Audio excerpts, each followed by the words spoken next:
Oh God.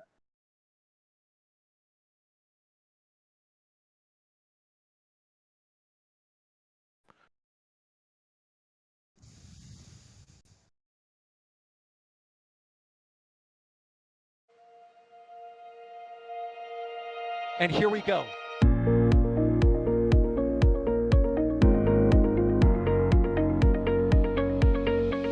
We have liftoff. Propulsion continues to be nominal. RCPA chamber pressure looks good. Doubling up. Roger, roll, Atlantic. Water towers fly! Yes!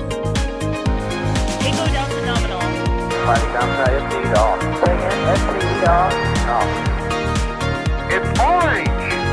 45! Oh my god! Oh my god! Decollage. Look at this! Put that in the big bag, Eagle. 343 unfolds to go. Indeed. We rise together, back to the moon and beyond. If the methane would be igniting in the flare, correct? Yikes. You dead? We don't need any more of these.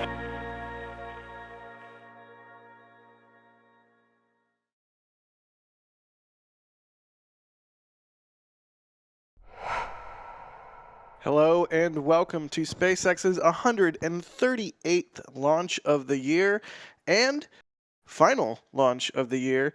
This is NSF. I am Jack Beyer, your host for tonight's launch. This will be the Starlink Group 12-6 mission. I can talk good.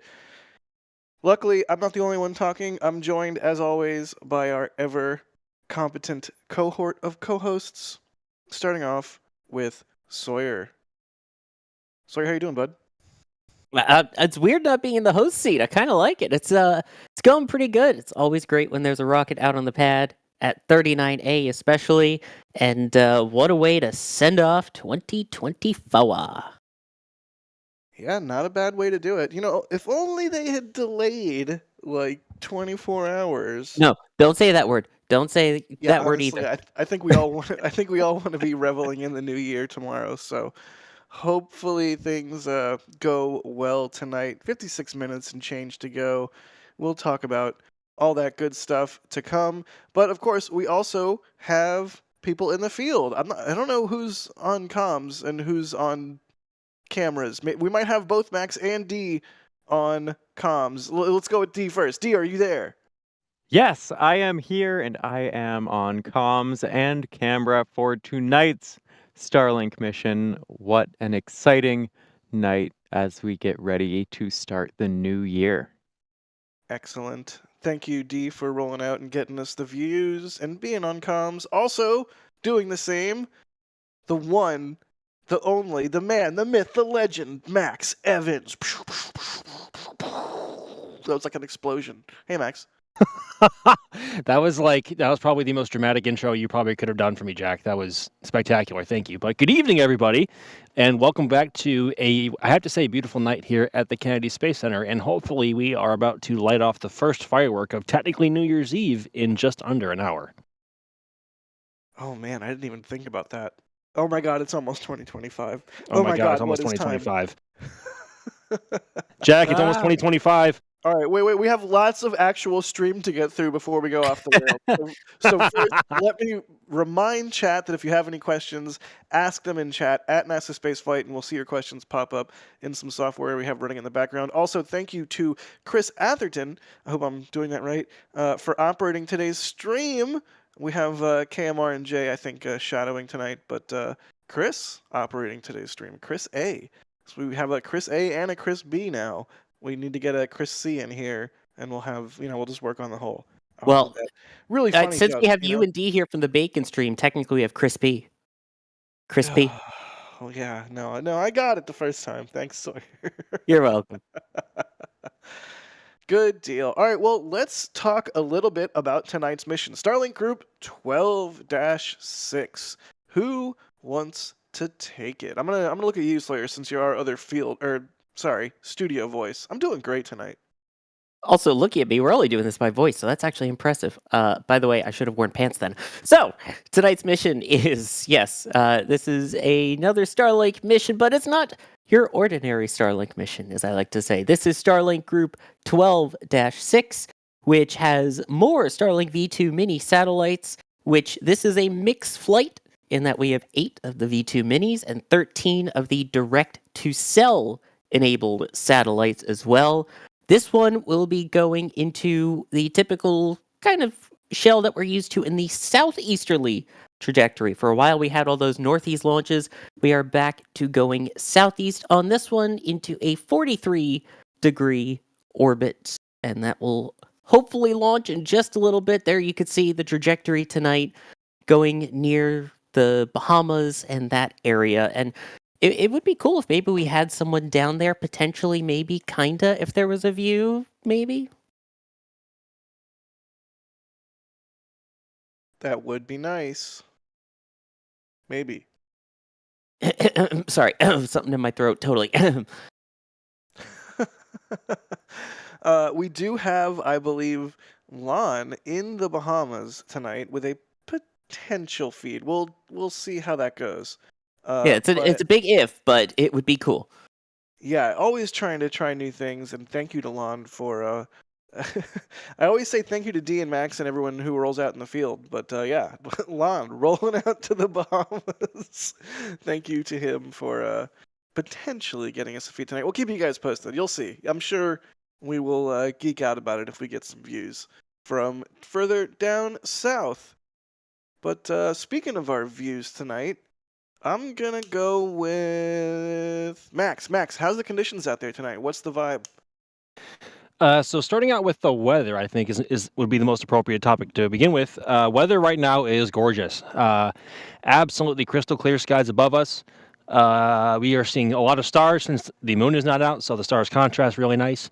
Last forecast we got from the 45th Weather Squadron was only, I believe, a 40% chance of violation today for weather, or tonight, I should say. And the conditions so far, at least visually, are holding to that very nicely.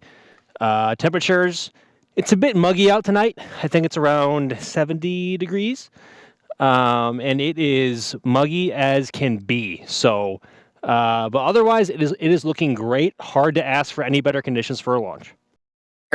Actually, I'm gonna be like Oh the no. Alex gift that we have here. The latest update actually has it at 90% go per the 45th Weather Squadron's update Oh, today. excellent. Hooray. Even better. Yeah. But Max, you mentioned there's no moon. Moon. Did Moon. you know that it is technically a black moon tonight? You mean a new moon? Yes, but you know, like the expression, like, "Oh, once in a blue moon." Like a blue moon is actually a thing. So is a black moon. It's like I think it's a month with 2 new moons, so it's the second new moon in a month, or it's a season with extra new moons. Either way, there's an extra new moon, and it's tonight. Moon. I That makes it actually, not your ordinary Starlink.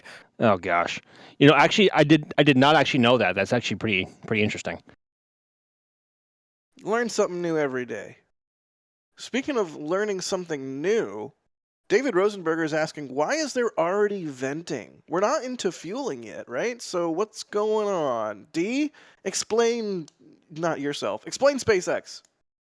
Yeah, so we see this sort of venting from the transporter erector and pad infrastructure fairly regularly in the hours leading up to launch. We don't have, unlike when we get into the actual count where we have very specific times for vents, we don't have a specific layout for when these times happen, but similar to the rocket, they have all sorts of preconditioning they have to do to get all of the lines prepped ahead of fueling or anything like that and everything to the right temperature. So this is a perfectly normal part of basically every countdown to see venting at different times as we get closer to potential go for launch and fueling.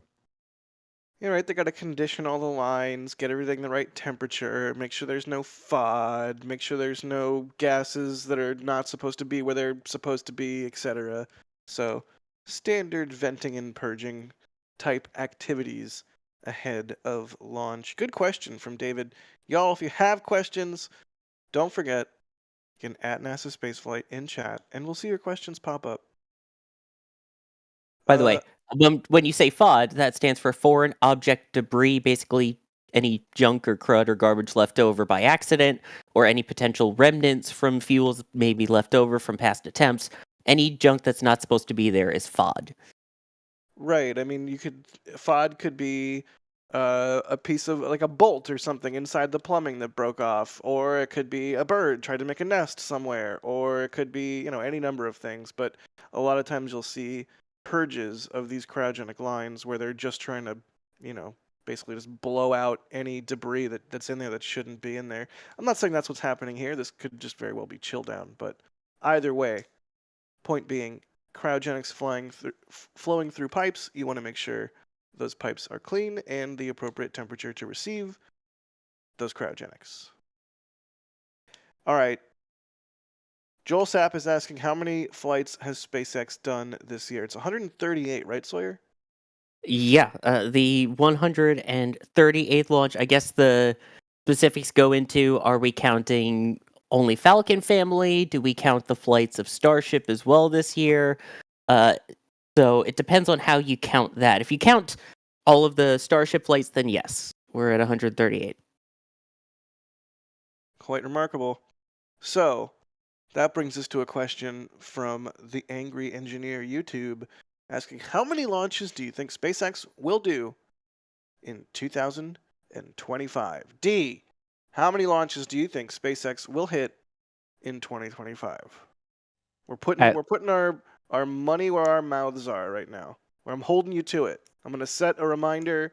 I'm going to call you at this exact time 365 days from right now and yell into your, I assume, voicemail because it's 10:52 p.m.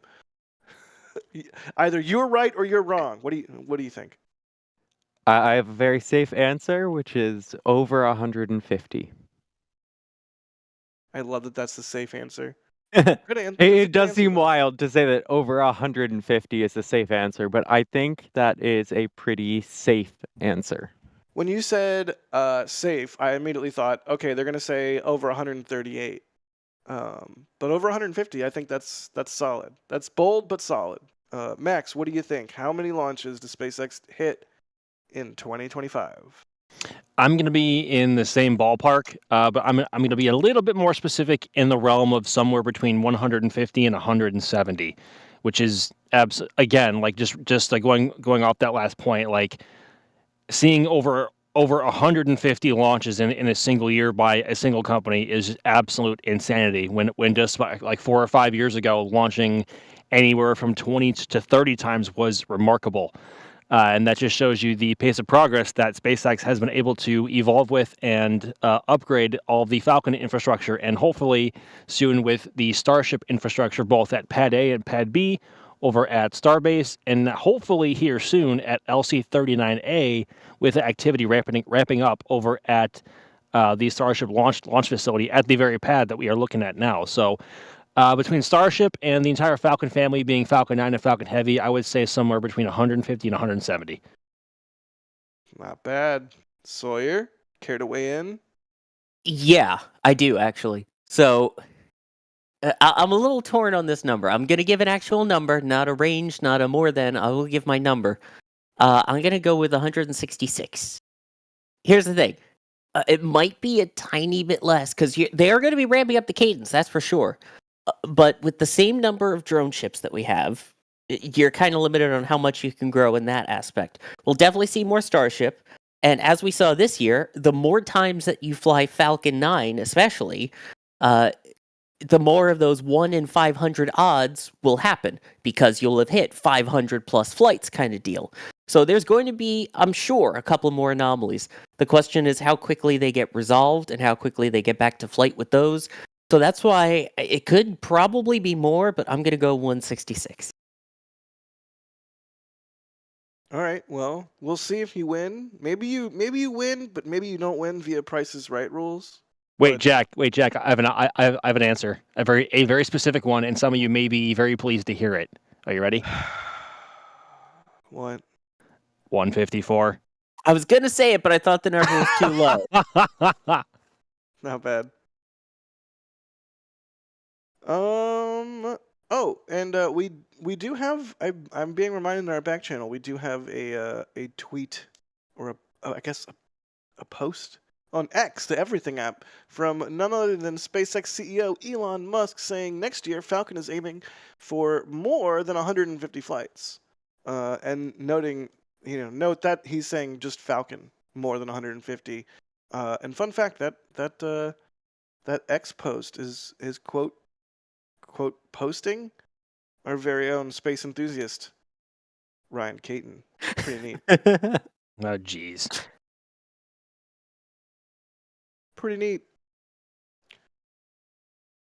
You know what else is pretty neat? People who support our stream. Shiloh McKinsey, thank you so much for the super chat. They say, any Ryan Caton trivia this evening? No, I don't think there'll be any game shows tonight. If you want that, you can go and watch the Flame Trench from last week. Yeah, the answers may still be wrong looking back at them now. Oh no, really? I'm joking. I don't know. Again, with the whole hydrazine question. It was a good time.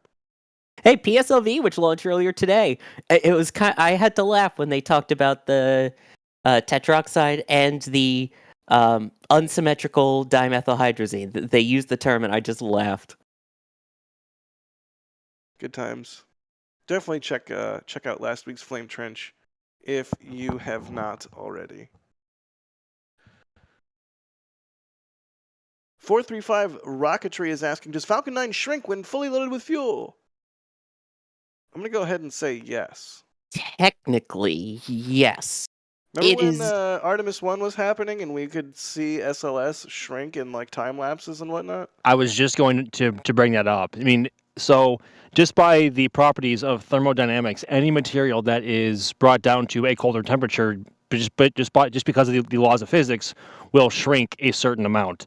And as you were just saying, somebody put a back and forth like A and B video over and over and over again, essentially playing back, showing how much SLS had shrunk in size, and you could visibly see these struts where the solid rocket boosters connect to the core stage and they shift visibly. Like it's stark. And because SLS has all that foam insulation, the orange insulation that we see on the outside, there's no frost on the vehicle, which makes that shrinkage, I guess you could say, that much more visible. But yes, technically, Falcon 9, SLS, Atlas 5, they all shrink a certain amount. Any vehicle that has cryo in it. Yeah, So typically wild. it's not visible, especially with something like Falcon 9, but yes, with SLS, especially with anything with that Sophie, the insulation foam, where you don't have the frost, has different ways of showing how cold it is, and that includes the shrinking. It's so wild that engineers have to account for that with everything, the GSC, with the vehicle itself, with the valves, with the seals. Oh man, I'm so glad I'm not an engineer. All I have to do is push button on camera. Very easy by comparison. I mean, George Costanza would make a great rocket scientist then. Me not smart, but me can push button on camera. Push button, camera, go. Push button, camera, take picture, do good. Yeah, that is like. Oh, the hey, limit. Jack. Did Hey, you what's know up? that when you push the shutter button on a camera, it takes a picture? I thought it stole souls. What? But yeah, I mean, I guess take a picture. It's another way to say it. Okay. Lee OCD is asking, how easy is it to find a spot to view a launch in person at Cape Canaveral? D, how easy is it? It is so easy to find a spot to view a launch in person. There are a ton of opportunities that change around a bit depending on which pad the rocket is launching from. But we do have a full video referencing where to watch a rocket launch in Florida that goes over everything. But for tonight's launch, which is from 39A, when it's during the day, the best place, the closest place that's available for some but not all launches would be Playa Linda Beach, and then anywhere along the Titusville area. There are parks all up and down there's Space View Park, and a whole bunch of others. And they all offer an excellent view across the water of the launch. And when it's from 40, the decisions on where to go change a bit, and it's definitely going to change as we get launches out of Slick 36 and New Glenn. That will definitely prefer a southern viewing location, but I would recommend checking out that video for all of our recommendations for launch viewing, because there are a lot of great spots here. Yeah, there sure are. And that video is a great one. Sawyer, I see you putting the link in chat. Thank you for doing that, good buddy. You're welcome. Is it Slick 36 or is it Lick 36? Ew. I don't like the way you said that. I don't want to be wrong, but I'll double check. I thought it was Space It is Launch LC. Yeah. No! Blue Origin messed calls it it up. LC 36. I mean, I it should trapped you. probably be I slick, entrapped but you, it's D. not. I'm sorry. I entrapped you. It should be So slick, rude. but it's not. It's How could you LC. do that? How could you do that to me, Jack? I thought we were friends after everything. That's what you get for indirectly poisoning me with a gallon of cheese balls. What?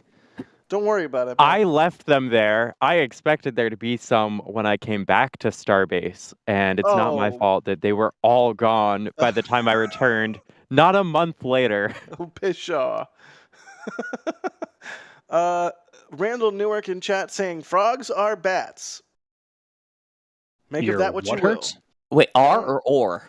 It said R. I don't know. I'm just reading out chat as I see it. Unless that is a reference to Space Bat and Space Frog when we're talking about foam and animals that have held on to rockets during launch. There was the frog that was seen. I believe the frog was during an Antares launch, and then the bat was during one of the space shuttle launches where it was on the external tank. And yes, rest in peace to the fallen brethren. Have you seen the meme? The Minotaur. Thank you, Max. Have you seen the meme where instead of the frog, it's Elon jumping? Yes, that's gold. So good. No comment. That is, like, if there was ever a sound to go with that meme, it's Jack going wee. Yeah, I mean, yeah, that's the ultimate we. Flip, thank you so much for the $10 super. They say exclamation mark Jacques. Is that a Nightbot command? A huge shout out to the new father Jacques Oliver. Yesterday, here's to a happy Falcon 9 for a happy new dad. Oh, that's awesome. That's so sweet of you, Flip. I love our community so much. I see your name pop up all the time, Flip. You're in the Discord, you're in chat, and you're wishing Jacques a happy... What do you even say to that? A happy new dad? Happy new dad, Jacques. Congratulations, I think. Yeah, no, those are actual words that human beings would say. Good job, Sawyer. So which NSF host is he named after? Oh, God. Hopefully none. Dan. All right. Let's talk about timeline. D, where are we at? When are we going to see Frost? What is coming up next? Give us the old rundown as we see the graphic pop up there on the left-hand side. So we are at T-minus 35 minutes and about 30 seconds. So a few minutes ago at T-minus 38 minutes, that's when the launch director would give a go for launch. We are not certain if that has happened. A go for propellant load. We're not certain if that has happened quite yet, but that has happened one way or another at this point. Coming up in 9 seconds at 35 minutes, that's when RP1 and liquid oxygen loading for the first stage would begin. And that's when the cryogenics start to enter and frost would start to form. More realistically, we're not going to see any sort of frost until maybe T-minus 30, 31 minutes to launch, just a few minutes for the Falcon 9 to cool down and that frost to form. That will be hopefully our first sign that everything is good for this T0 that we have coming up. As we get closer to launch at T-minus roughly 20 minutes, we will have the 20-minute vent as they prepare for liquid oxygen load of the second stage. At 16 minutes, they start that loading. And then, of course, events come in much more rapid succession as we get closer to launch. At 7 minutes, they start engine chill and a whole bunch of events in the sub 1 minute period as pressurization of the tank begins. And then the vital moment at 45 seconds is when the launch director gives the go for launch.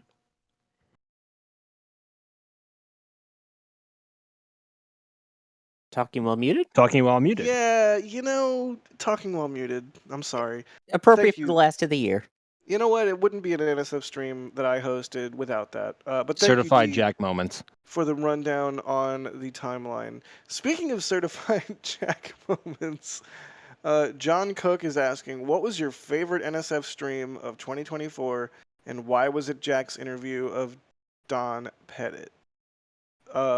That might very well be my favorite. It's certainly top 3. I have a couple others that are high up there because that was a really good one.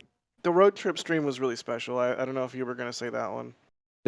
Genuinely, yes, that was a wonderful community and bonding event. Like, I don't know how else to describe that, but that was a really fun experience. Yeah, that was good times. Also, just being able to shoot the final launch of Virgin Galactic's current spacecraft was really special as well. Of course, the catch. Of course, Flight 5. Like, duh. I don't know. Well, Max, what do you think? What was your favorite launch? What was your favorite stream of the year? Just in terms of experience, I might have to say. So I can't say Flight 5 because you already said it, and you also already said the. No, you or can say it. No, you can say the thing. Say all the Well, things. say the thing. Well, I want to say something a little bit different. So of course, the interview with Don Pettit on the ISS was an incredible treat, and Flight 5 obviously speaks for itself. But maybe the Polaris Dawn return when Dee and I drove down to the Florida Keys. Like, we drove about 6.5 or 7 hours just for 2 or 3 minutes of action. Those are the best. Those are the best. And we had after years and years and years of doing this, my very favorite moments are those types of moments where it's like Absolutely. you taking a gamble and you're in the middle of nowhere and you have no idea if something's going to work, and then you get the shot. Oh, it's the best feeling.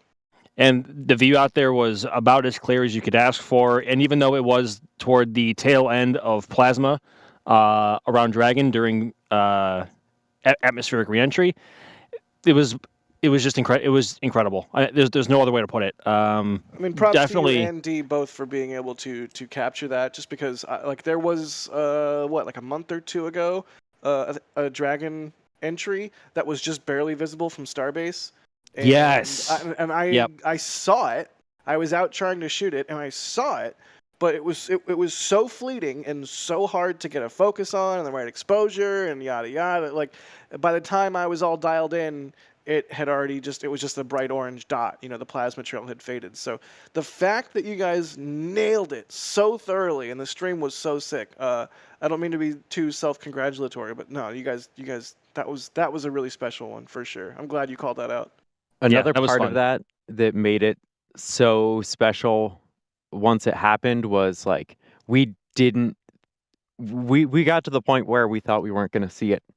We were not sure that we were going to see it. In the back channel, I remember one or both of you being basically like, yes, I remember that now. We no longer expected visual, and it was like, oh well, you win some, you lose some, and then all of a sudden, here it comes over the horizon, right, and over the moon, right, and over the moon. Yep, exactly. Speaking of all of a sudden, here it comes. Look, it's a frosty Falcon 9. Hooray! They're fueling up the rocket. Hooray! We'll talk more about that in a moment. Sawyer, I want to get your answer. Do you have a favorite stream of 2024? To be there's something that was so cool and sentimental about the final flight of Delta IV Heavy. There was a camaraderie.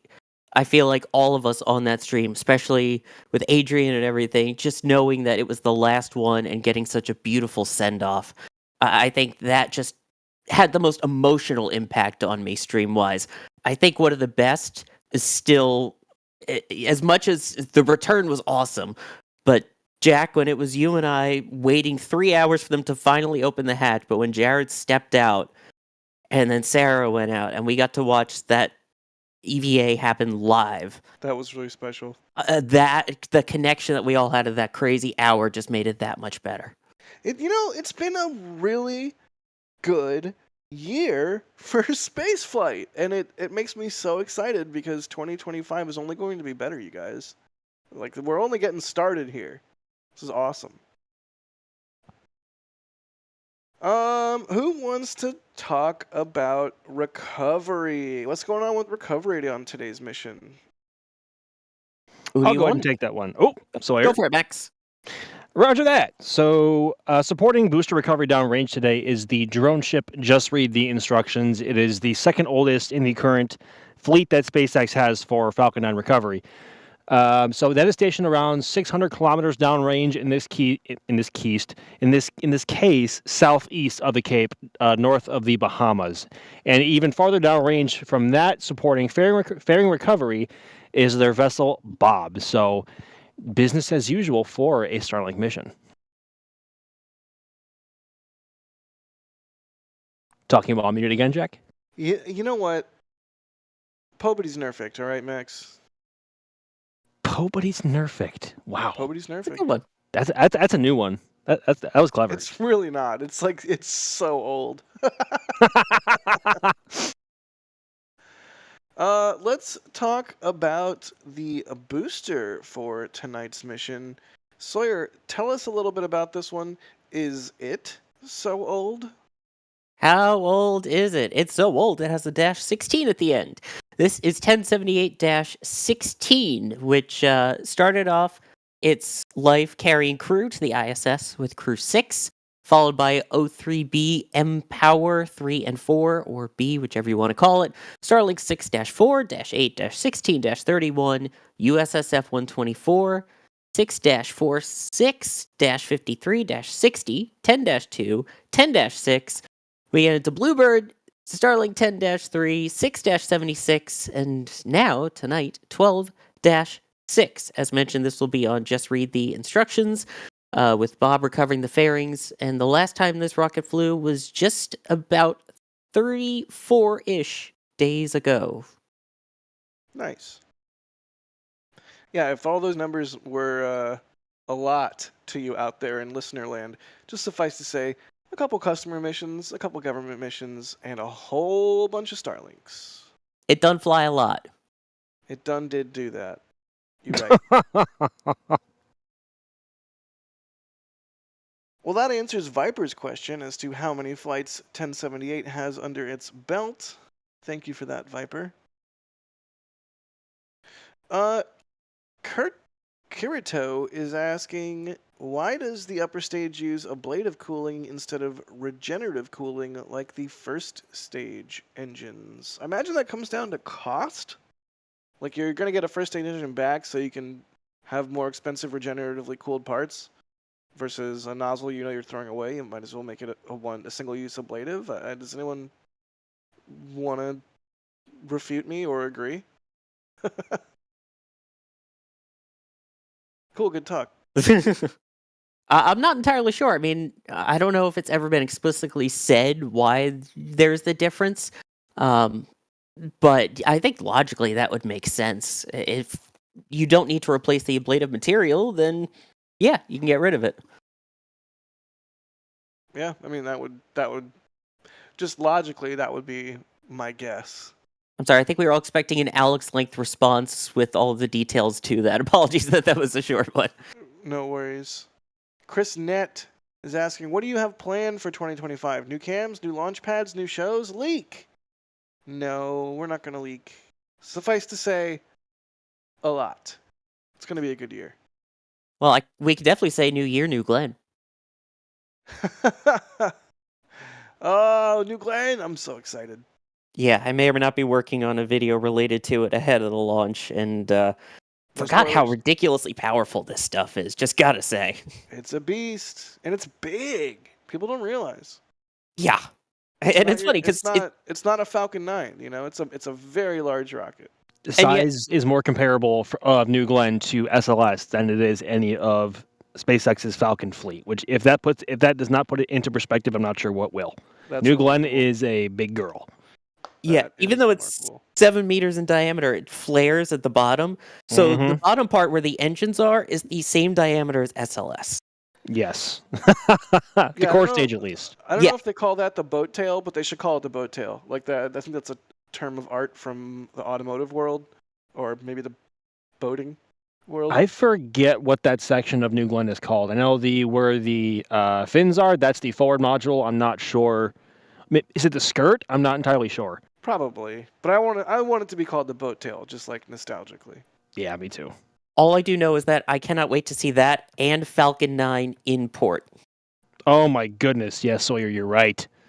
I Absolutely eagerly await the day that may or may not come at this point, where we get some shots from the team out at the Cape, all y'all, maybe for a Cape flyover, and there's like an SLS on the pad, maybe a Falcon Heavy at 39A, Vulcan maybe a VC6. Falcon 9 at 40. Yeah, Vulcan, a New Glenn. Like, let's just get a modern rocket row image going. Like let's get a Falcon 9 or a Falcon Heavy at 39A and a Starship at 39A. Like, let's go. The saddest part is that that image won't have a Delta IV Heavy in it. That is sad. Oh yeah. Mm. Well, even if there was, if we weren't close to launch, it would be in the MST anyway, so we wouldn't see it. That's that's so real. Also, I would argue that SLS is basically Delta V Heavy, so I mean, take it or leave it. Yeah, that could be an argument to the Delta family living on, which it literally is. The ICPS on SLS is literally a what is it, a DCSS? Yeah, on Delta Cryogenic Okay. second stage, I think is the... Yes. Yeah, so technically SLS has Delta family hardware on it. I still sort of wish SLS was Delta Blue. Why? That's like the most cursed image. Yeah, Nope. Jack, that's so cursed. I'd rather it be white. Agree to disagree.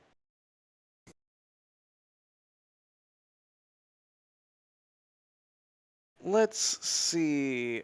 What next? We're coming up on the T-minus 20-minute event, but it's not for another, minute. So James Rosar is asking, isn't the nozzle niobium? Yes, the second stage nozzle is niobium. I don't know. What is the first stage nozzle made out of? Is that also niobium? I assume it's niobium. Honestly, I don't say that word. I don't know. That is a great question if someone wants to look that up. I know niobium is used on the upper or on the MVAC nozzle extension, but I'm not sure what the first bit of the nozzle is made of. I want to say maybe titanium? I'm not entirely sure, to be honest. I would love for someone to correct me or provide more info. Maybe Inconel? Inconel also sounds about right. Or some kind of alloy of the two. You know, SpaceX is doing a whole bunch of things with their own bespoke alloys, especially for Raptor. Yeah, SpaceX Metallurgy. Oh my God, I can't talk. SpaceX Metallurgy. I swear, I have a Metallurgy. Metallurgy is wild. I mean, just look at what they're pulling off with Raptor's thrust chamber and the crazy pressures they're able to achieve. It is a mix that does include Inconel. Well, I see a mix of condensation in the air coming from the strong back there. This is the old T-minus 20-minute vent telling us everything is on schedule. Sawyer, where are we at in the timeline, and what does the T-minus 20-minute vent tell us? Well, the T-minus 20-minute event tells us that in terms of propellant load, that the second stage is loaded up with RP1. That is rocket propellant 1, the refined form of kerosene. The first stage continues to be loaded with that and liquid oxygen. Now, the RP1 is slightly warmer than the liquid oxygen, which is super chilled. So before you run the super chilled stuff through the line, you chill down the line basically to get it ready for those super cooled propellants. So this goes on for approximately 4 minutes, and once that is done, the lines will be ready to begin loading the liquid oxygen onto that second stage. It can also tell us about the weather. As you can see there, a little bit of humidity in the air with it hanging around and a light breeze, it looks like, although if only we had 2 people that were actually there to confirm. Can confirm it is very moist out here tonight, and the wind is just so, and the humidity is just so, to where the T-minus 20-minute event looks like Falcon 9 is wearing some sort of cape. No pun intended, I promise. A cape? No, because technically this is KSC, so no cape. Oh. A Kennedy cape. A Kennedy cape, there you Cape go. Kennedy, there you go. Bring back Cape Kennedy, hello. Yes. I mean, I'm honestly, I'm not gonna lie, I'm kind of a fan of quote unquote Cape Kennedy. So I am love I. it. I'm glad we all. Wow. Is that A the first matter time of- we all agree on something? Mark the date. Mark the time. Honestly, it might be because one of us will disagree for the sake of disagreeing normally, but we all just We all like like it. Kennedy. It's Yeah. great. No, wow.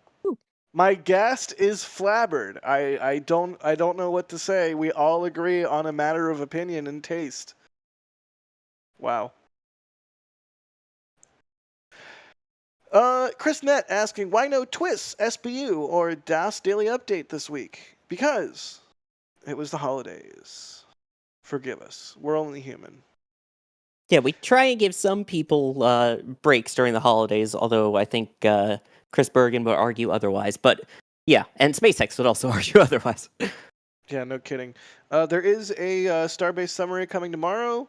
One of the DOS narrated ones that we've been doing lately. So look forward to that and more in the coming days. Fret not. Daily Tab is asking, question, is there a possible jellyfish tonight? Question mark, question mark, question mark, question mark. Max, So- we're well, or no, okay, D, we're well out of the jellyfish zone, aren't we? We are definitely out of the typical jellyfish zone, but up until this point, it has been rather clear. There are a couple clouds in the area, but we are able to track the second stage and still see the plume at that point. So, for those who aren't aware, the jellyfish occurs when the sun is below the horizon, but not so far below the horizon that it's not still hitting the second stage when it's high in the atmosphere. So, when it's dark at the launch site, but the sunlight is still hitting the gases coming off the second stage, you get this gorgeous illuminated, basically cloud in the sky, and it looks really cool. But that requires it to be either early before sunrise or just after sunset. They really are a spectacular sight to see. So I get why it's a common question every single launch. But yeah, it's a very specific set of criteria that have to be met. And we are well after sunset or before sunrise. And there's no moon tonight. So no moon jelly. But we'll see what second stage plume looks like. I'm looking forward to that because that can still provide some excellent views.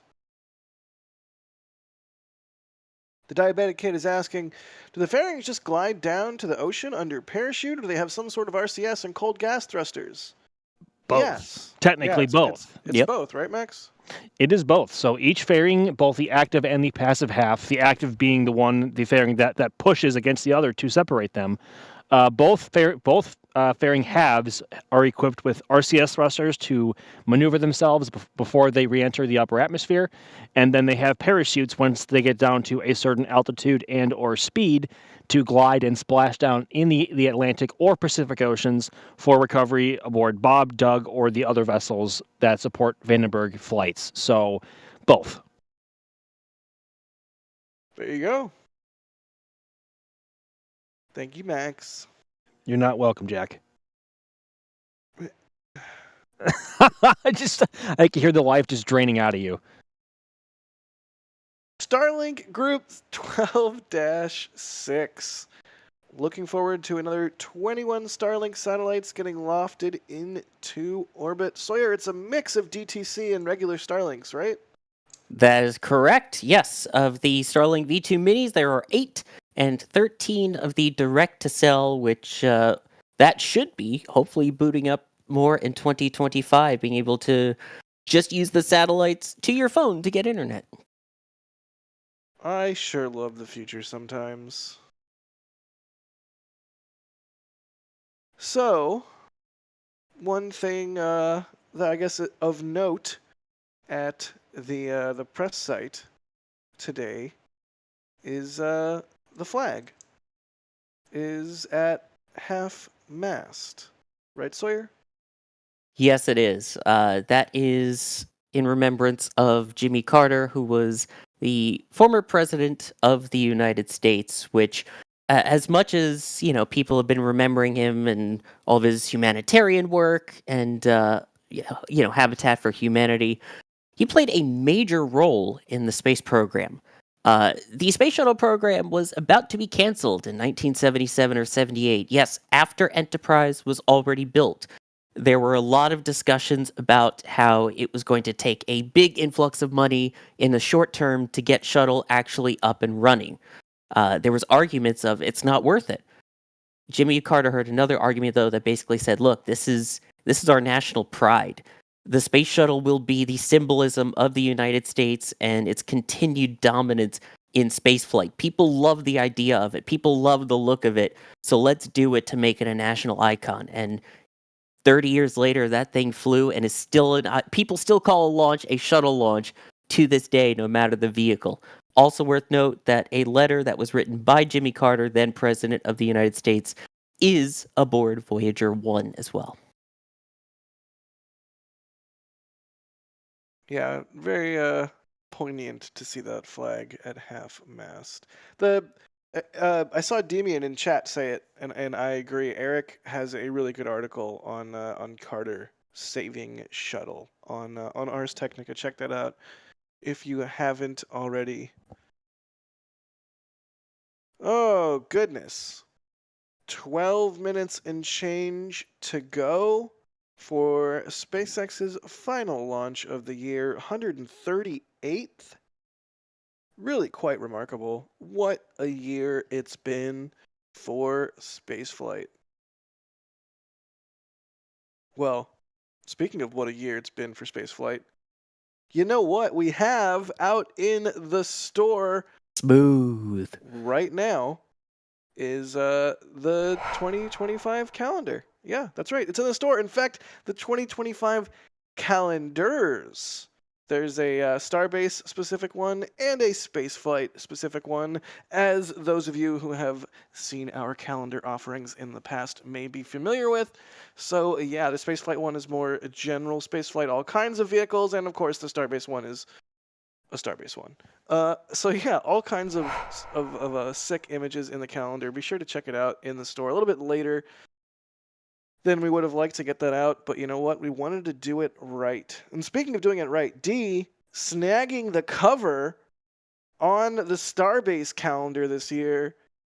Oh, D, I want to be friends with you, but we might have to be enemies in 2025. Ouch. You know, I think that's fair. I think the calendar stealers are at this table right here, right? That's actually very true. That's a true. very valid point. It's well earned. It's not stolen. It's well earned. I mean it with all my heart. Both of you have killed it this year, and the calendars show it. This is no longer a merch plug. This is just me lavishing you both with praise. But good work, both of But you. what do I Thank get? you. All of us have photos in these calendars, by the way. All four of us. That's true, and more. It's been, like I said, a really, really good year for spaceflight. So the only reason we can do this stuff is because of the members and because of the people buying the merch from the store and supporting us, hitting the like button. Doesn't have to be a monetary thing. You know the drill. But seriously, hop on over to the shop and grab the calendar if you are so inclined. All right, 10 minutes to go. 10 minutes. How we feeling? How we feeling, champs? D, go first. I am feeling pretty good about this launch. We are getting very close to this, the last launch for us for the year. Yeah, What I'd an be feeling pretty exciting good. I'd be feeling pretty good if I had the cover of the NSF 2025 Starbase calendar to my credit, but I don't, so I don't feel good. But I'm glad you Wait, feel good. Jack, how did you feel last year or the year before? I don't know. Redacted. Burn. Max, 10 minutes to go. How are you feeling? Up until D just said it, it really hasn't hit that this is the final mission of 2024. And with a ton has happened this year on every front of spaceflight, both here and abroad We across the went to New world. Zealand. Jack, we went to New Zealand. At least one more time before the year's up, but Had to fit it in one more time at least. oh, of course. But it has been an absolutely incredible year for us here at the Cape and for the NSF team as a whole. We've got a ton of much bigger things coming in 2025, but we cannot forget what we have learned and what we have accomplished in 2024. And I think at midnight, Starlink from LC39A is an appropriate way to close out 2024. So, cheers to everyone on the team, and let's hope this is a good one. Indeed.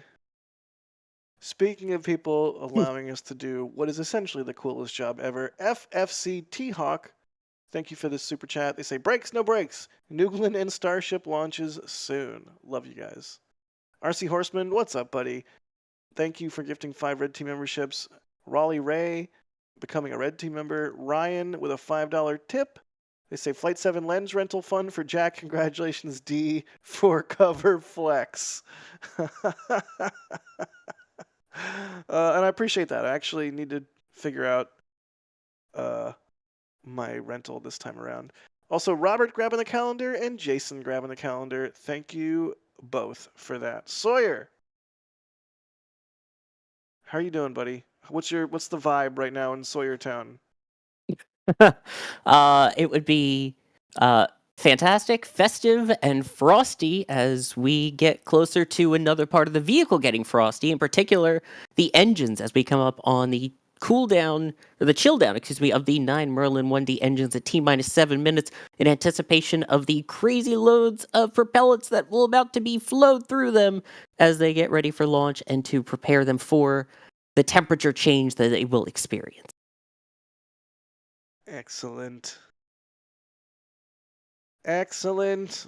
All right. Well, Max, D, I think we should bid y'all adieu so you can do camera things and get us some awesome views of this launch. Indeed, it is getting to be that time, everybody. But thank you very much for coming to hang out with us tonight. And let's do it one more time to sign off 2024. Cheers, guys, and we'll see you on the other side. Nice.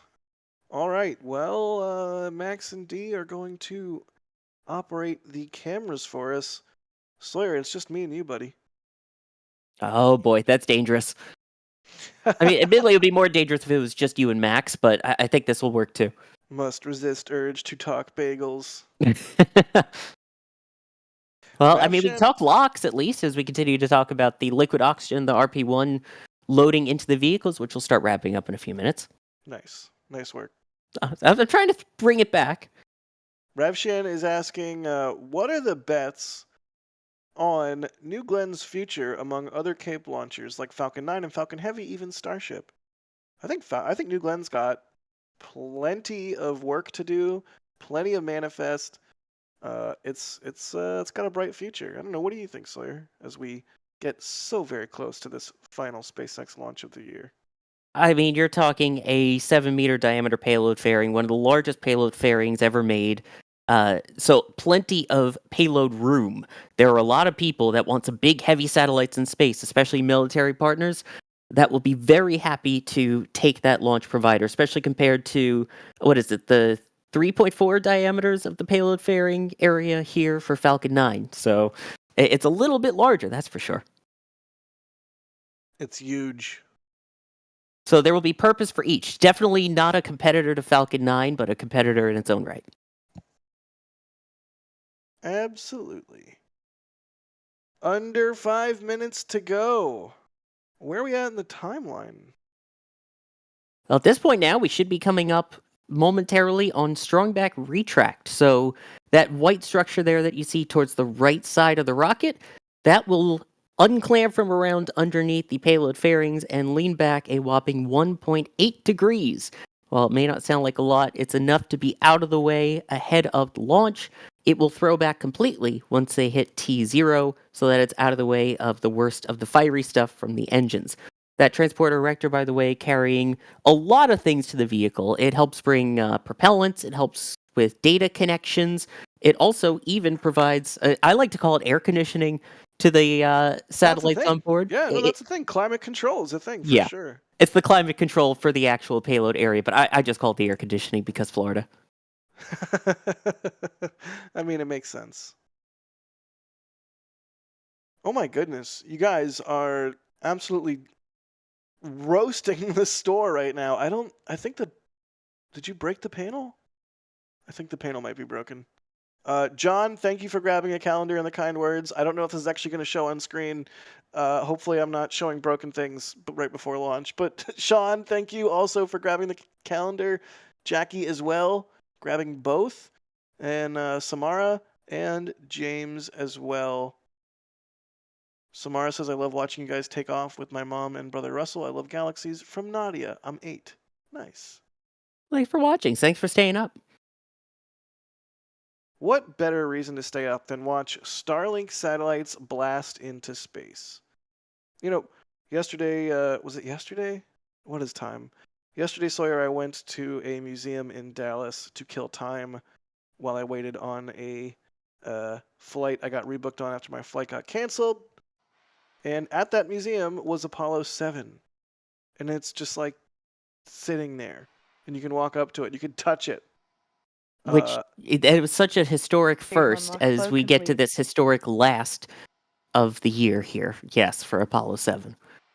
There's a whole bunch of kids at the museum, you know, like you see at museums, and I just was sort of struck looking at parents explain, oh, this is a spacecraft, you know, to their kids, and I'm like, man, these kids, they have no idea. They're going to be able to go to space. They're going to be able to live on the moon or Mars if they want. They have the entire solar system at their fingertips. They have no idea. It's going to be a really amazing 2025 and a really amazing next couple of years in spaceflight as we wrap up 2024. Yes, as we also get ready to wrap up propellant load, that should be happening in just a couple of seconds, meaning the vehicle will be fully loaded with all the propellants. A good indicator of that will be one final vent from the transporter erector line, purging any remaining oxygen that might be in there. This is very similar to the T-minus 20-minute vent, but this time all props are loaded once that happens. Good deal. Can see a nice, fully frosty Falcon 9 booster 1078 what was it, Sawyer? 16? Yep. All right. Well, here at about a minute and a half to go, at a minute, Falcon 9's. Oh, That gas closeout will be that purge that we were talking about with all the propellants on board. excellent. And at a minute, Falcon 9's onboard computer is going to take control. If it sees anything it doesn't like, it will be able to halt the proceedings, but hopefully that doesn't happen. Let's listen in for the LD's go for launch here momentarily.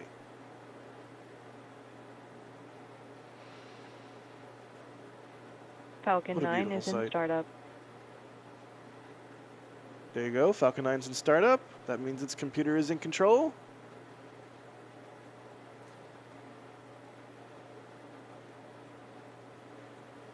LD, go for launch.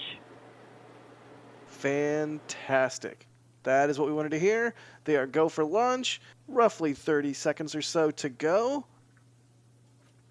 Wow, 138 this year. It's been a year, huh, Sawyer?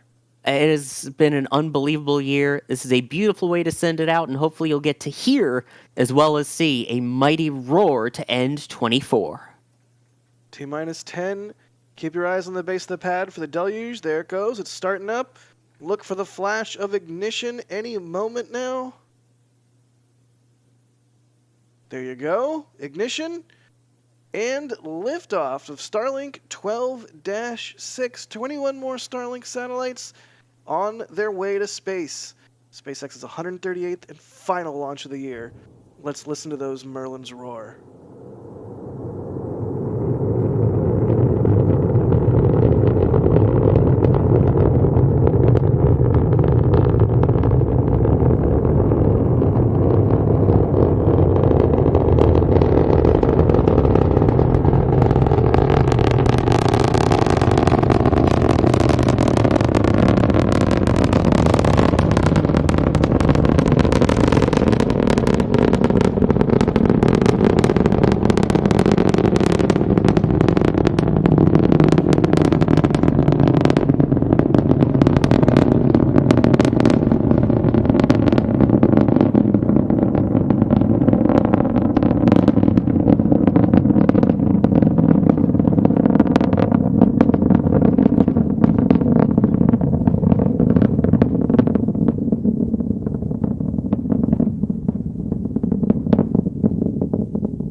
That crackle. Falcon 9 will now have passed Max Q. I love the dueling tracking cams we have going on. I think that might be Max versus D. Indeed, it was. Yeah, that was definitely Max versus D. I love it. What a great way to send out the year. A minute and a half into flight. Falcon 9 continuing to pile on velocity and altitude as it is wont to do. Slayer, what are we coming up on next, good buddy? Well, we are coming up on 3 events in rapid succession, starting with MECO, main engine cutoff, when those 9 Merlin 1D engines will shut down. Look at the color on that from our Cape Cam there. That'll be Goodness. followed by stage separation, and after that will be SCS1, second engine start 1, when the Merlin vacuum engine ignites. That will happen at about 10 seconds real time. We may see it on a slight delay depending on what cameras we have. God, that expanded plume right before Miko is just so gorgeous. And there's Miko. And you can see it here a couple seconds delayed on the SpaceX stream. And we'll see stage SEP. And we'll see stage SEP. There you go. And Got it. second and start. There you go. Beautiful full-size nozzle to end the year. No stubby nozzles here. We're finishing the year out right. And the plasma, or the effects there around the grid fins, absolutely beautiful.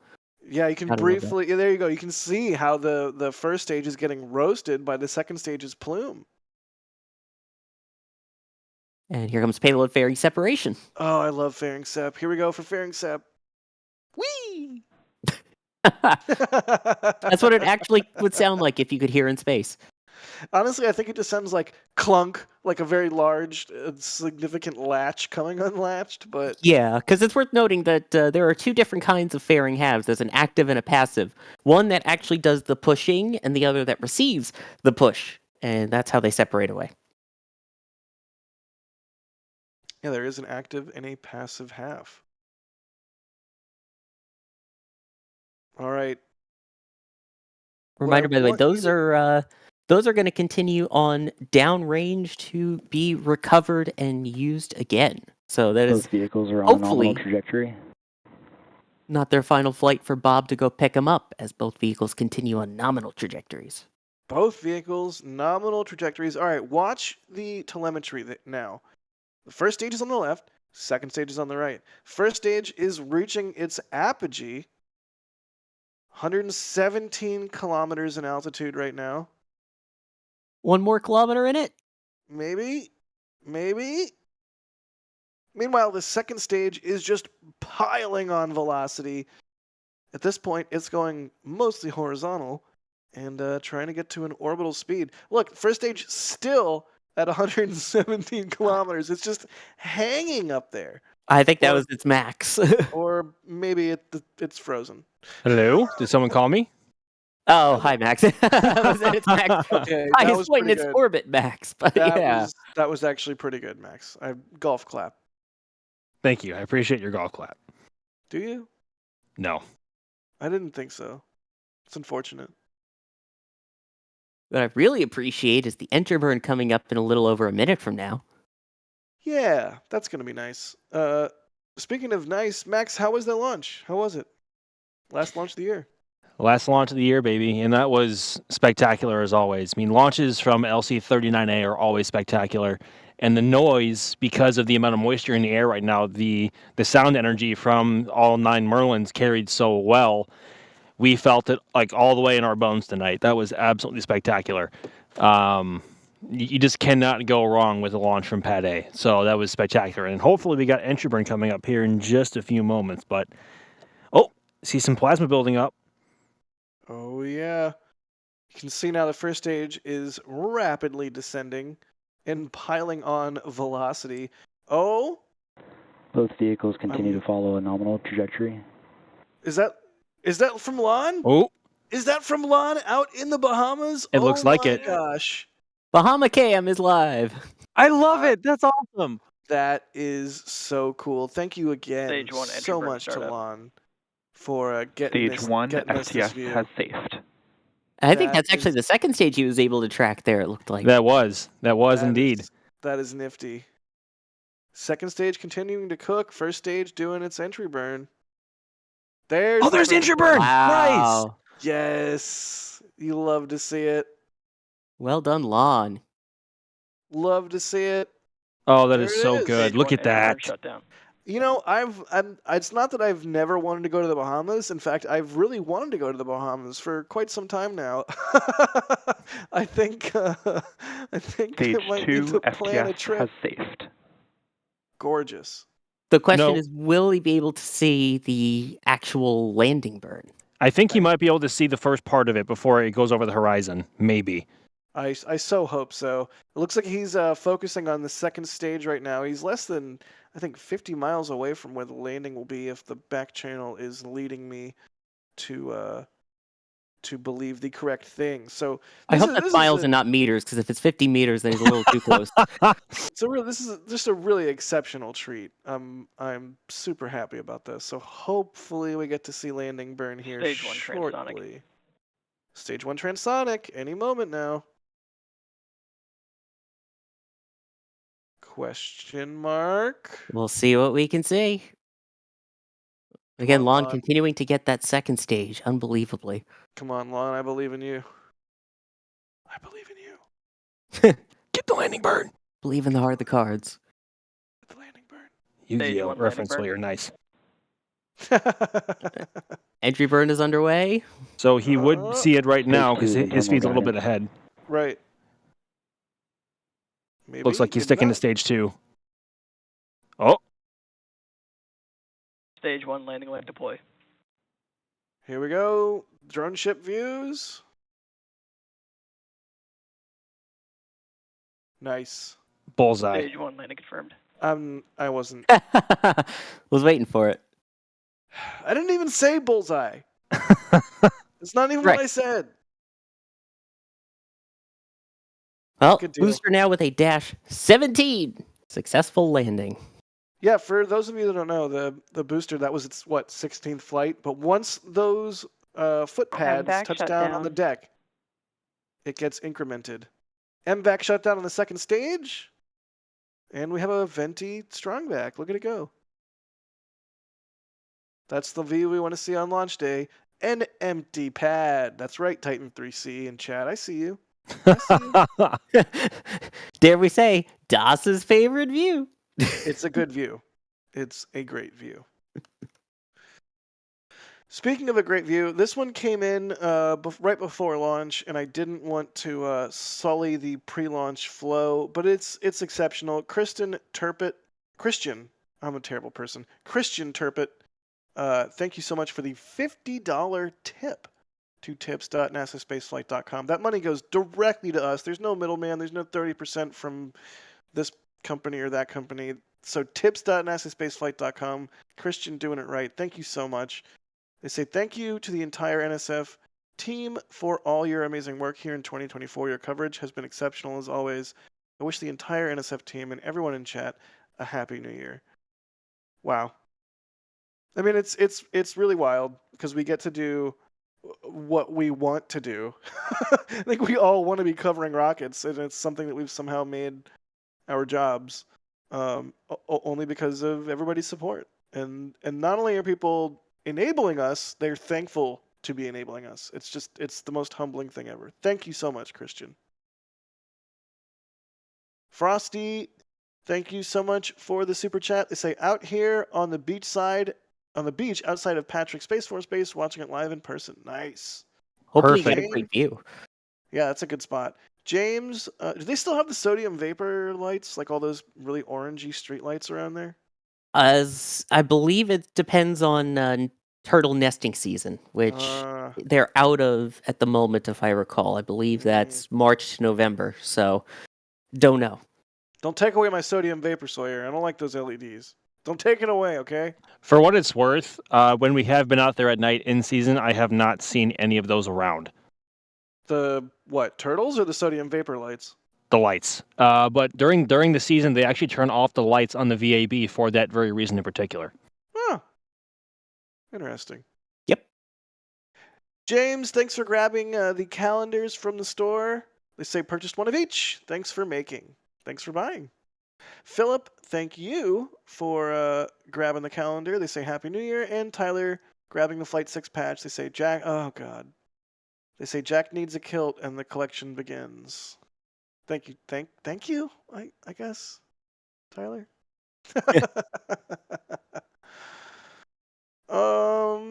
Well, this is certainly a beautiful view of this condensation. It's like almost pulsing. You see that? It's like a. It's not quite like a waterfall at this point, but because of the humidity, that vapor is ever more present. But it actually, if one could do like a quick A/B to like a few minutes ago, you can actually see the transporter erector starting to go up to reattach to the catch frame on the bottom of the launch pad. And that is a process that SpaceX does with both the transporter erectors at Pad A and also over at Slick 40 following launch. They have decreased the amount of time from launch until bringing the TE back vertical again significantly since even a year ago. So it's going up very slowly, but it is going back vertical, completely vertical. It's almost doing like zebra stripes with the condensation. Or like it's a beat, like someone should turn that into sounds. Yeah, right. But yeah, it is going up. Also, I love the mini fireworks, shall we say, with the warning lights on the fixed service structure there. It's a rave. Yeah, it's a rave in there. The cheat is over there, flicking the light switch back and forth. Nobody on this stream gets it. Nope. You got a laugh from me. Nub340 is asking, what's the current record for most landings for a single booster? 24, I believe, is the current record. Yowza. And I believe that's booster B1067. Somebody fact check me. I think it's 1067. I don't think Alex is around, which is weird. So, yeah, we'll see what chat says. We're waiting on some replays coming through. I think D had a slow-mo. We have replays from y'all's tracking cams. And I want to hear that audio again. I do need to hear that audio again. So stand by for some crispy, fresh replays. In the meantime, No, Crispy isn't on the stream. He was on the rollout earlier. I wasn't going to say it, but Sawyer had to go there. I had to go there. That's what I'm here for. I'm here for the puns. Remember, the pun token is a thing in 2024. And will remain one in 25. Why are you the way you are? I wish I knew. Many doctors have tried to figure it out. Same. Ethereal Swordsman, thank you for the $5 tip. They say an empty pad is only the second best view. The best view is a booster hanging from the sticks, or better yet, a booster chilling with the ship hanging from the sticks. You know what? I'm going to agree with that. That's a very valid point. Yeah, I think we've discovered a technicality to the best view rule. We'll have to see what Das says. I can't wait to confront him with this realization. By the way, someone pointed out your sigh sounds like the swoosh sound effect from Brian's game show graphic sound effect thing. Oh man. The scene switching transition noise, but the one from the long thing. Yeah. The swishes. Yes. Yeah, I'm pretty sure I'm having nightmares about that ever since we did that episode. Yes, I hear that sound in my nightmares too. Just like wake up in a cold sweat, just like like ah! Hey, but then you get to see the trophy hanging there on your virtual shelf. Yeah, where is my trophy? It hasn't arrived yet. I did win. Fair and square. Nobody thought I could. Yeah, totally fair, completely square. Yeah, totally won. Mark Lamb, thank you to the for the $50 tip to tips. Wow, a lot of support. Wow. Thank you so much, Mark. They say thank you for another wonderful year of spaceflight coverage. You are the best in the business, and I can't wait to see what the team does with 2025. Me either. Like, it's going to be a good one. Happy New Year to you all, and keep up the great work. Mark, you're the sweetest. Thank you so much. It really means a lot. Very, very kind. Yeah. Again, our goal is always to improve and keep making things even better for you, the viewers out there. So the plan is 2025. All of the support that you guys give us just goes back into what we're doing. So just wait till you see. There's even some cool stuff coming up with maybe some new video graphics, maybe? Ooh. Maybe. I don't know. I'm not Maybe. leaking anything, by the Leaker. way. We'll see. We'll see. But speaking of new things, and speaking of y'all's support, Flight of the Bicycle is asking, any chance of getting either a spatial or other 3D video of launch in the near future? Oh. You know, that That sure would sounds like a good project to invest into. I'd be more than happy to do that. I know, right? It's something we talked about before Flight 5. I really want to shoot some spatial video of a launch from Danger Lot. It just requires money, basically, is what it comes down to. So I did want to call out this question because there's so many cool things that we could do that we can't necessarily unless we, have the support to be able to do it. So I think every launch, a lot of us will rent lenses out of our own pocket just to ensure we have a shot that we're proud of. Yeah, at some point, we'll see about renting some high-speed cameras that are even better, or a spatial video camera, or what have you. Just if you want to see stuff like that happen, you know what to do. Keep supporting us. Keep getting merch. And if you can't support us monetarily, tell your friends about us. Hit the like button. It doesn't have to be a monetary thing. But really, the sky is the limit. There's so many amazing things that Dee, that Max, that myself, that Sawyer, that Mary, that everybody at NSF could do. Not even just the shooters. I mean, you give Kevin an unlimited budget. Oh God, don't give Kevin an unlimited budget. By the way, Jack, No, because you would somehow find a way to reincarnate and launch Ship 26. Yes.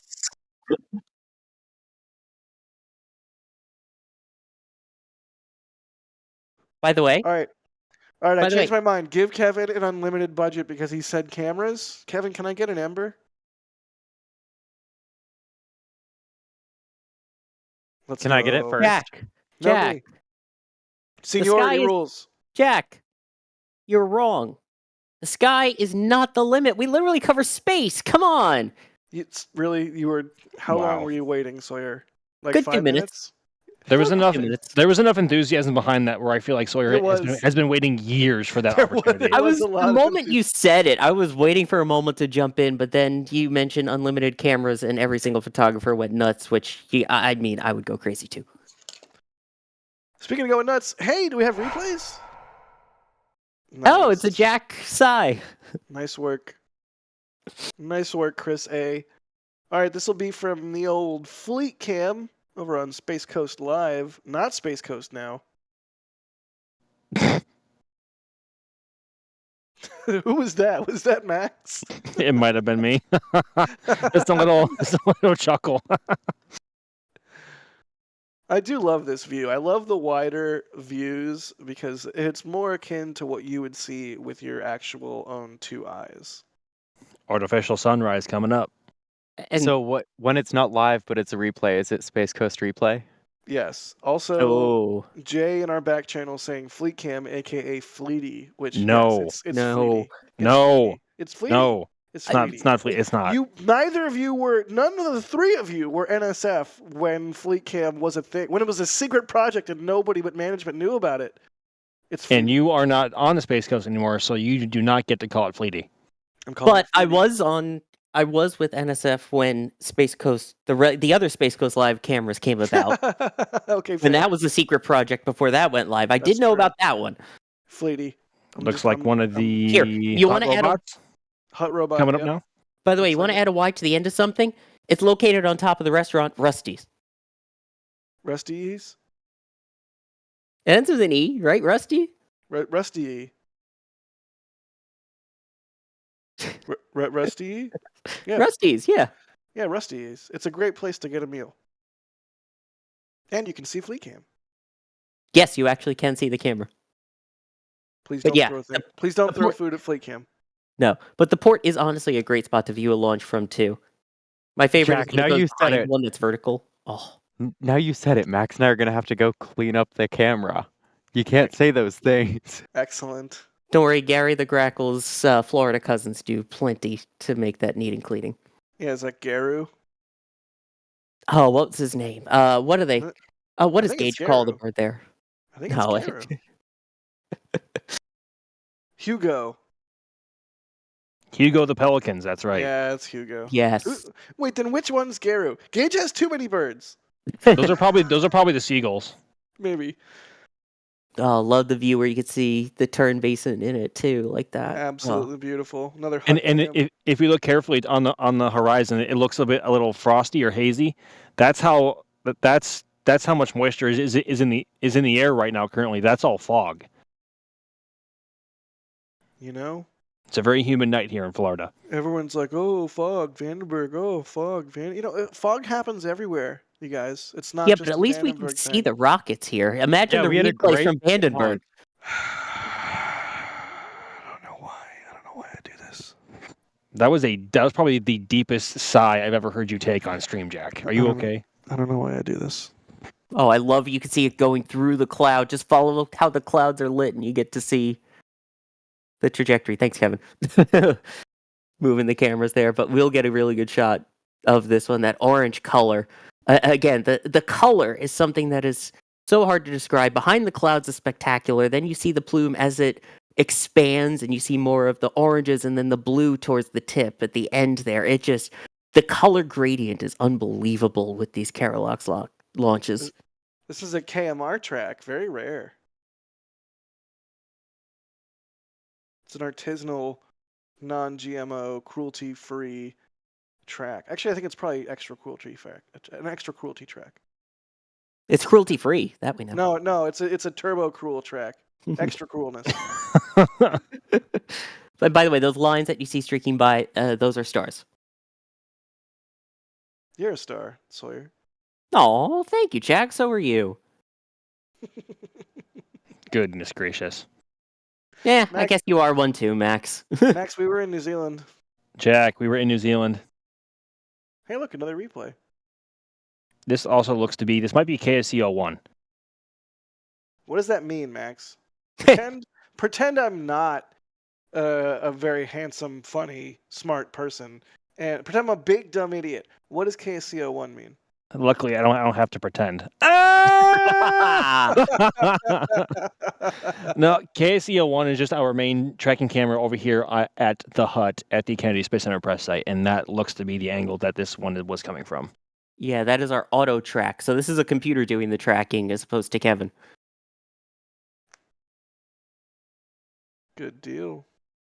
Yeah, the flare, the upside down flare next to the rocket's kind of the giveaway there, right? Yeah. Yeah, the way that the light hits, also the slight shake as the building shakes is also evident. Which it's cool when you can see it in that view of the vibrations. As much as you hear it and we talk about feeling it, I mean, that's how you really see it there. A solid camera that's trying to track shaking as the vibration hits the building it's on. One of these days, one of us is going to put a camera up on top of the hut just to see how much the railings at the edge of the roof shake, especially for like a Falcon Heavy, or maybe for Starship's inaugural flight. We should put some cameras in very clever places to see how stuff reacts to sound. Yeah, you know what I was thinking, Max? Somebody should set a wide, even if it's like a cell phone or a GoPro. Just set a wide with, you know, the rocket will be a speck in the background, but have a glass of water or a bowl of water, like a dish of, just have some water on a table and a wide shot, so that when the sound hits, you can see the water in the cup doing the little, you know, the little ripples kind of thing. You know, that's actually a really good idea. I might do that. It's like I have a good idea sometime, you know? It's like weird. I'm a big dumb idiot or something. Huh. I tried to do something similar once where I had it leaned up against the building where our cameras are on. There's a little window towards the ground level. I leaned up against that. Worked great until the vibrations got so strong from Falcon Heavy that it knocked it onto the ground. Yeah, it's all fun and games until the rocket makes water go all over your laptop, and then it's or camera equipment or both. and for those wondering, there is a a very noticeable audible difference between Falcon 9 and Falcon Heavy. And of course, Falcon Heavy having 3 Falcon 9 cores as opposed to obviously Falcon 9 with being a single stick. I think this is actually my replay as well. This one should have audio. So should be coming up in a few seconds.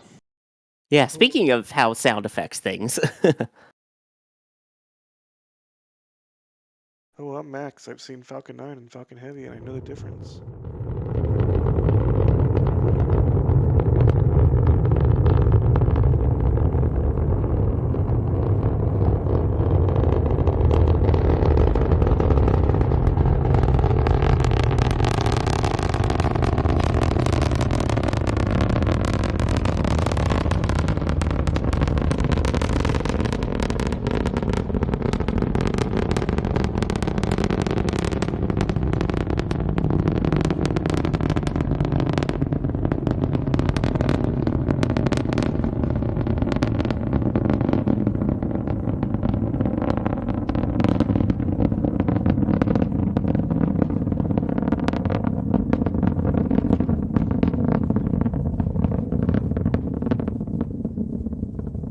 I think the best way to describe how Don't a talk Falcon over 9 it. It's mostly past us now, Jack. What I was going to say is before I was rudely interrupted by Jack. You're rudely interrupting Falcon 9. Well, I was going to talk about its sound. All right. Starlink 12-6. Oh, party foul. Where's that That's coming I think it from? starts out over there. Okay, this That's way? definitely Lon's Oh, voice. this is Yeah, definitely gonna go long. arc that way. Oh, we have a hot mic. You want to keep this in the stream going? Yeah. Hi, Lon. Oh yeah, please. Hi, Mike. Hi, Mike. We can hear your lawn. Oh see what my we get. god, my brain. Lon, are you there? Maybe? No, this was replay sound. Oh, okay. That was not live. That was replay sound. I should probably look at the comms net to see if he's actually here. That would probably make sense. Oh, Goodness goodness. gracious. But yeah, Well. yeah, no, the difference is noticeable between them. But then again, we talk about the difference between Falcon 9 and Falcon Heavy. It's safe to say most Falcon 9s sound different from each other. Sure, there's going to be some that are like, yeah, it's kind of like one, but they all have their unique bassiness or punch factor or volume or just surround soundness. I don't know how else to describe it. I think each of those it's- have their own variable. Yeah, I think the key variables there are humidity in the atmosphere, clouds or not, and of course the biggest factor being distance from the launch pad. I think anywhere from under 4 miles. I think the best way to describe how Falcon 9 sounds is sharp. Yes, that's a good way to Yeah. put it. It does sound sharp. I was going to say crispy. Yeah, I would also agree with that. I think so Like, too. crispy could also be, an audio term where it's like, tubby, or it's too crispy, or it's tinny. But so I don't mean like negative in a negative way. I just mean it's sharp. I think sharp is probably a really good way to put it. Like it almost sounds, especially from the KSC here, it sounds like the sound could almost like cut you, dare I say, or like poke you. I mean, you can obviously feel it when the sound hits you. Literally, you can feel it. But sharp is probably the best way to put it. It almost Yeah. feels like if you're downrange, it's more punchy, where it feels like a gut punch rather than when you're that close. Like you said, it's more sharp rather than just a blunt punch. It's more of a direct, you can feel it hitting every part. You know what I can feel hitting?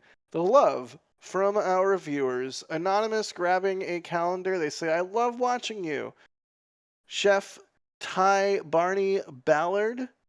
Thank you for upgrading to Red Team member. Matt with a store purchase grabbing the calendar. They say, appreciate all you do to keep us informed. Looking forward to a great 2025. Mark Lamb again with another $50 tip. They say, follow up. Have you ever thought of putting together a book that highlights all the great shots you guys collect? A tabletop NSF book would be fantastic. Could help fund new cameras. Oh yeah. Yes. We have 100% thought of that. Nothing to announce.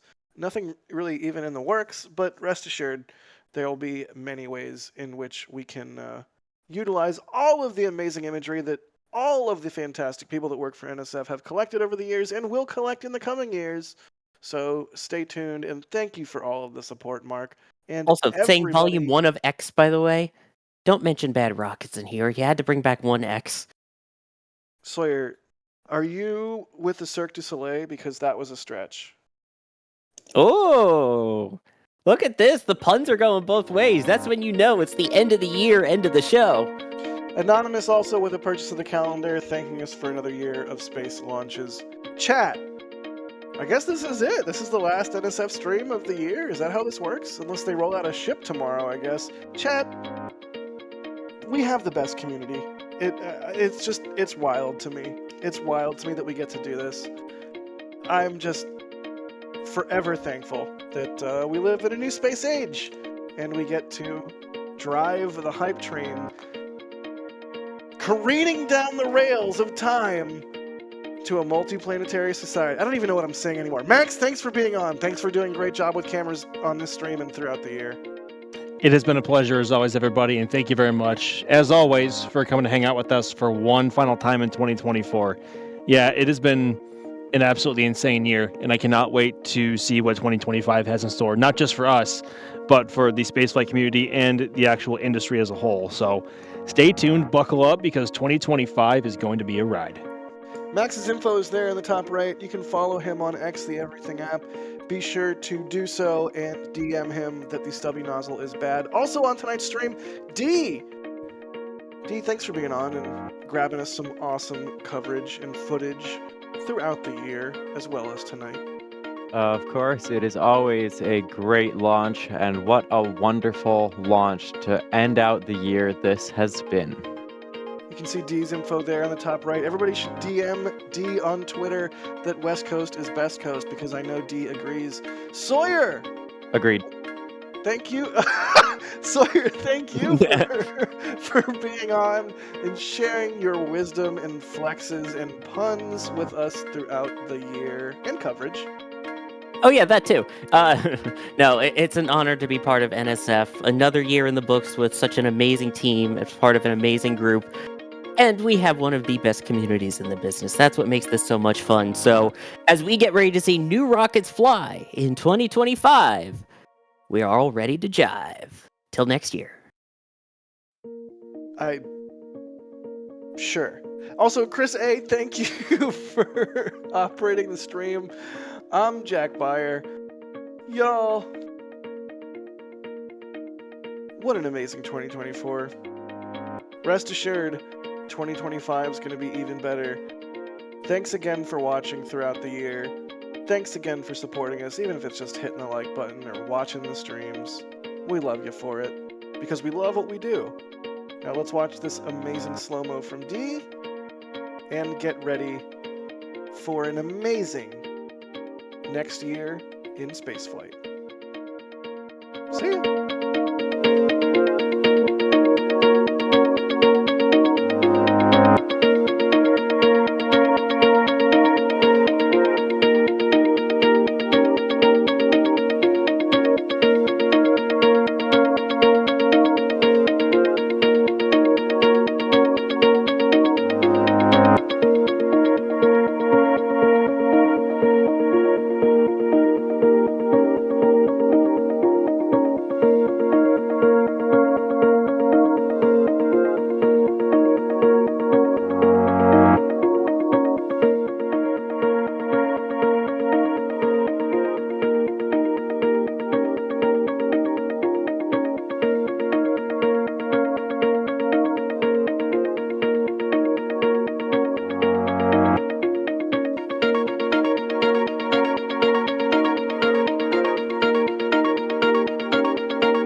And here we go.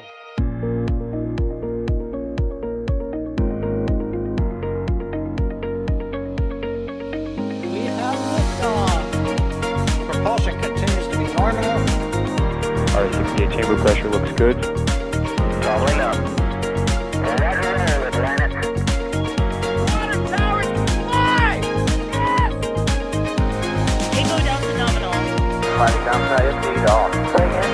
It's orange! Oh my god! Decollage! Put that in the big bag, you know. 343 unfolds to go. Indeed.